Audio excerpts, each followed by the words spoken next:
Hey guys, Nicholas Mireles here on the Immigration Lawyers Toolbox podcast and YouTube channel. Reporting from Omaha, Nebraska, where I arrived last night for a matter this morning. Had an N336 interview. There was a denial on a N400 naturalization case. It wasn't a great denial, and there was some findings that there was some false testimony given. So fortunately, we were able to go in and take care of it. And although it's still going to be denied, the applicant, my client, won't have to wait 5 years because there was some good moral character issue. We were able to go in, take care of that, and now she can reapply as soon as she would like to. So this month's and this installment's video is going to echo a lot of what we had talked about and I had addressed last month in the practice management video, where there's so much going on. I'm March 2nd, I'm reporting from this hotel room, and whether it's public charge, whether it's Remain in Mexico, the MPP program, both being suspended and then being unsuspended on Friday this past week. So much is changing, so much is affecting what we do every day. And as I tend to do with myself and tend to do with my colleagues in real life, I just wanted to remind you that you're doing it, and to remind yourself that you're going to get through it, whether it's a particular deadline, whether it's all of these changes, whether you're a solo like me, or someone who works at a firm, with an office, at a nonprofit. Remind yourself that, again, you're going to get through it, and it's just going to be, as it always has been, one step at a time. With all of these changes, it never hurts to remind yourself nobody else knows what they're doing either. We don't know how the public charge rule is going to be applied.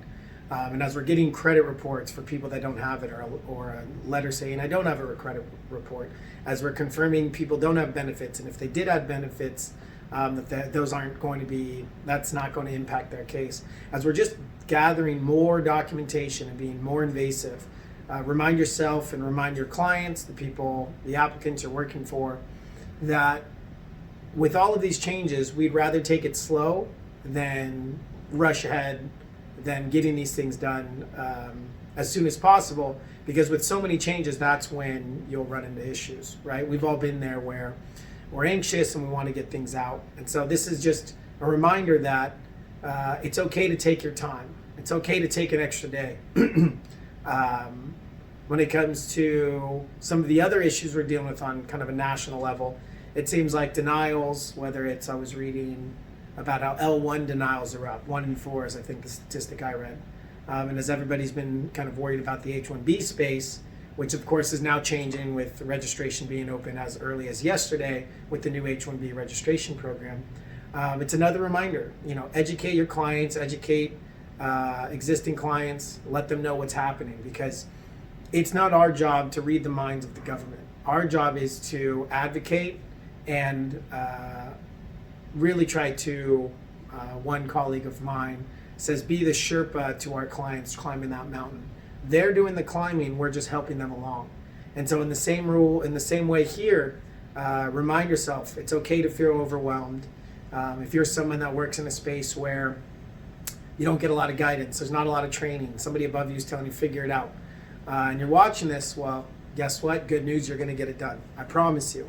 I've had many people explain to me that level of anxiety and concern, and you really care about your clients, and that's what's great about this work, is it gets you out of the bed in the morning, because what we do matters.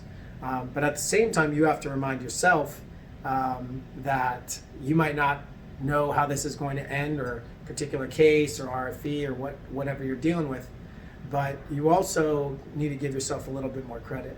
And so from this standpoint, from Nebraska, where I'll be flying out of in a matter of a few hours, I want you to go into this March 2020 with all these new changes, mostly not good changes, but some positive ones, depending on what happens with MPP.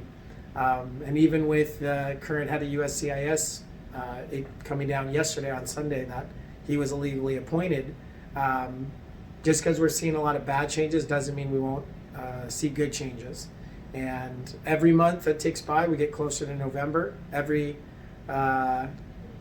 negative decision you get, every challenge that's thrown in your way, remind yourself that this might not be forever. And as much as it's felt like forever these last 3+ years, what we do is always evolving, oftentimes for the better, but as we've seen recently, for the worse.